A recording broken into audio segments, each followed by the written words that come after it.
तथ्य में बात राम की राह में रोड़े अटकाने वालों की। देखिए मैनेजिंग एडिटर अमीश देवगन के साथ। आज मैं आपको एक बेहद जरूरी संवाद बताना चाह रहा हूं और आपसे करना चाह रहा हूं। मैं आपसे पूछना चाहता हूं कि क्या वेटिकन में कोई जीसस के अस्तित्व के बारे में सवाल उठा सकता है? क्या मक्का में कोई मोहम्मद साहब अल्लाह पर सवाल उठा सकता है? मैं जानता हूं आपका डेफिनेटली जवाब होगा नहीं, बिल्कुल नहीं, कतई नहीं। लेकिन भारत दुनिया का शायद इकलौता ऐसा देश है जहां हमारे प्रभु श्री राम के अस्तित्व पर सवाल उठाए गए। हिंदू शायद इकलौती टॉलरेंट कौम है पूरे विश्व के अंदर, क्योंकि हमने दशकों तक अपने राम को टाट में बैठे देखा है और हमारी सियासत शायद दुनिया की इकलौती शर्मसार करने वाली सियासत है जो तुष्टीकरण के लिए जगत के पालनहार प्रभु श्री राम का बर्थ सर्टिफिकेट तक मांग रही थी। इसलिए मैंने कहा कि आज का संवाद बेहद जरूरी है, क्योंकि आज मैं राम की राह में रोड़े अटकाने वालों के चेहरों को एक बार फिर आपको याद दिलाऊंगा, यानी रामद्रोहियों को।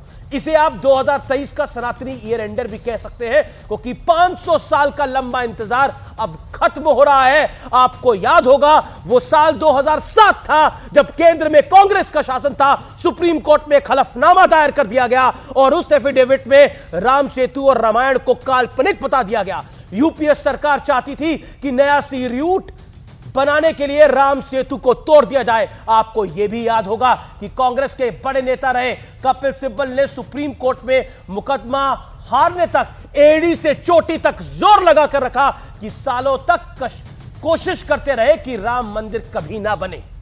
2019 में कांग्रेस के एक और बड़े नेता मणिशंकर अय्यर, गांधी परिवार के करीबी, बड़ी बेशर्मी से पूछ रहे थे कि राम किस कमरे में पैदा हुए, इसका क्या सबूत है। ये वही नेता थे जिन्होंने पहली बार श्री राम का बर्थ सर्टिफिकेट मांगा था। याद करिए कांग्रेस के इस नेता को।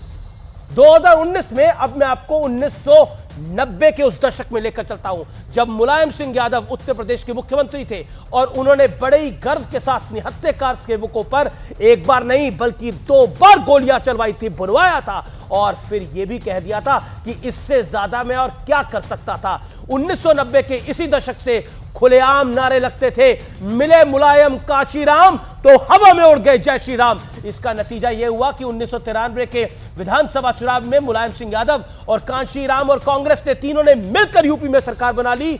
यानी इस नारे से जिसे जो संदेश मिलना था वो मिल चुका था। ऐसा ही संदेश लालू यादव ने भी दिया था, अपने वोट बैंक को देने की कोशिश करी थी। 23 अक्टूबर 1990 को लालू यादव ने रथ यात्रा लेकर निकले लाल कृष्ण अडवाणी को समस्तीपुर बिहार में अरेस्ट कर लिया था, गिरफ्तार कर लिया था। लालू यादव ने इसके बाद अखबार में एक संदेश लिखा, बिहार की जनता अकलियत के यानी मुसलमानों के साथ कंधे से कंधा मिलाकर है और उन्हें कमजोर महसूस करने की स्थिति में हम नहीं आने देंगे। 1992 में एक तरफ कल्याण सिंह थे बीजेपी के जिन्होंने विवादित ढांचा गिरने के बाद खुशी खुशी अपनी सरकार की आहुति दे दी थी। दूसरी तरफ उस वक्त के प्रधानमंत्री कांग्रेस के वरिष्ठ नेता पी नरसिम्हा राव थे जिन्होंने देश की जनता से यह वादा किया था कि मैं मस्जिद दोबारा तामीर कराऊंगा। Moral of the story is this कि अयोध्या में जो राज सिंहासन बन रहा है वो श्री राम का हक है। 500 साल बाद राम मंदिर बनना हर सनातनी के लिए गर्व है। एक दिवाली तो हर साल आती है, यह दिवाली तो 500 साल बाद आ रही है, तो सोचिए कितनी भव्य और दिव्य होगी। 500 साल वाली दिवाली है ये, याद रखिएगा, सामान्य घटना नहीं है। फिलहाल आर पार को यही समाप्त करते हैं। उम्मीद है आपको कार्यक्रम पसंद आया होगा। नमस्कार। इस बुलेटिन में फिलहाल